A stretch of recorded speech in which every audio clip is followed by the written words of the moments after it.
Hi, everybody. Welcome to another episode of Homeownership Heroes, where if you like to watch paint dry, you are going to enjoy us today. Only if they're looking at you, because if they're talking to me, it's going to be amazing. I'm Rick Bettencourt, one of the co-hosts. And I'm Bryan Bergjans, and today we are going to talk about a big, important piece of the VA home loan puzzle, and that is the customer being financially ready to buy. I think you got to consider mental, physical, emotional pieces of buying a house, you guys. It's just not just I can, I should. Just because you can doesn't mean you always should. So what are some of the things, Bryan, that we can pass along to our viewers about getting ready, improving the financial profile? I'm ready to buy a house. Well, probably one of the big things that I don't think people understand about buying a house is it's just not about the house payment. No. There's maintenance fees, there's a lot of other things that go into things. So when you have to really carve out your budget to make sure that you are financial, you know that term house poor? You know, that kind of stuff comes into play because a lot of times people, when they look at by purchasing a house, they buy it. Then they realize when they're going through the transaction, oh my God, taxes and insurance are a little bit higher than I anticipated, but they don't want to turn back. So they're like, let's just keep going. Well, it eats up a lot of their budget. And then unfortunately, what they don't understand is, you know, you have that, then you have maintenance fees of the house, then you have, you know, cable, electric, you know, are you on propane, are you on all this other stuff? So you got to really dissect the actual cost of being a homeowner. Like we always talk about with cars, right? It's more than just the car payment. It's oil changes. It's everything else to go with it. Same thing with your house. You really got to understand exactly all the costs associated on a monthly basis so you can appropriately budget for that. That's the financial profile. And you guys, when you're out there looking, it's not about what you're pre-qualified to buy. That's not the question you want to be asking. Don't go and say, what can I buy? You have to go into a meeting with a mortgage professional, a subject matter expert, and say, I'm able to afford $1,500 a month. What does that get me? That's the conversation that you should be having, because I might pre-qualify you for $400,000, but next thing you know, that's a $2,200 a month mortgage payment. You're like, whoa, I don't want to do that. Right. The question you have to ask yourself is, one, is my credit situation ready to buy a house? And two, what is it that I want to pay every single month? Because that dictates the size of the house, the sale price, the location.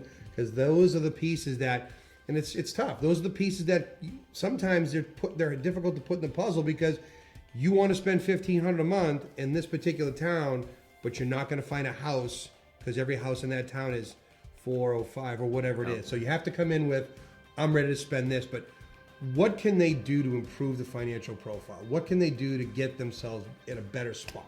Well, a couple things. Number one is if you're leveraging credit cards, you know, be mindful that your balance to credit line will have a negative impact on your credit, and also can have a positive impact on your credit as well, too. So if you're carrying a balance, sometimes people float a balance on small credit cards, and what they don't understand is the credit bureaus look at the utilization of that one card, and it can hurt you. Right. So a lot of times you can make a quick, easy improvement to your credit profile by just paying off those small credit cards before you go into a house, because you want to have your profile as clean as a whistle so you qualify for the best. Employment stability, and consider how you are in your job. I mean, if you just got your job, is it the best time? Also consider your assets. How much money? I mean, we've talked in previous episodes. 100% financing, guys, does not mean it's free. So improving your financial profile might need you to go ahead and save some money.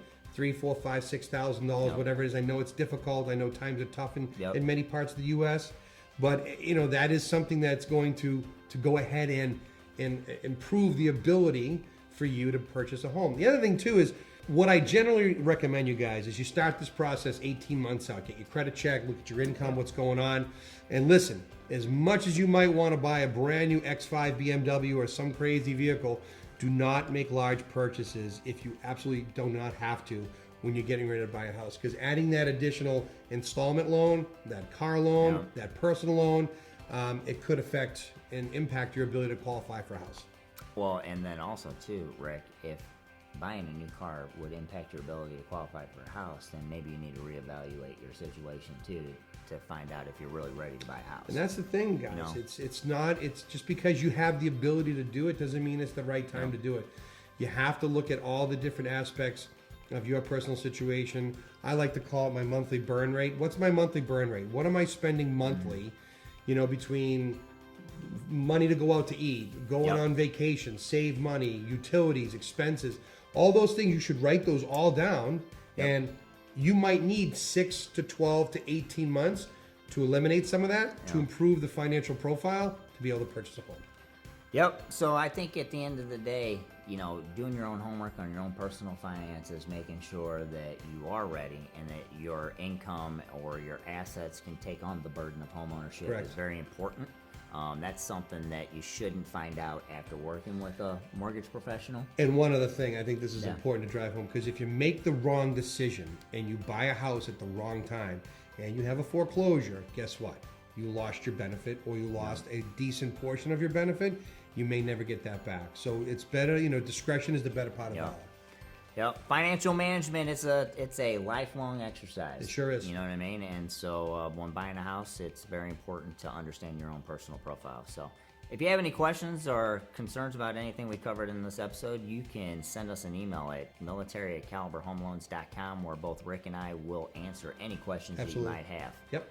Once again, thank you for tuning in to Homeownership Heroes. We'll see you next time.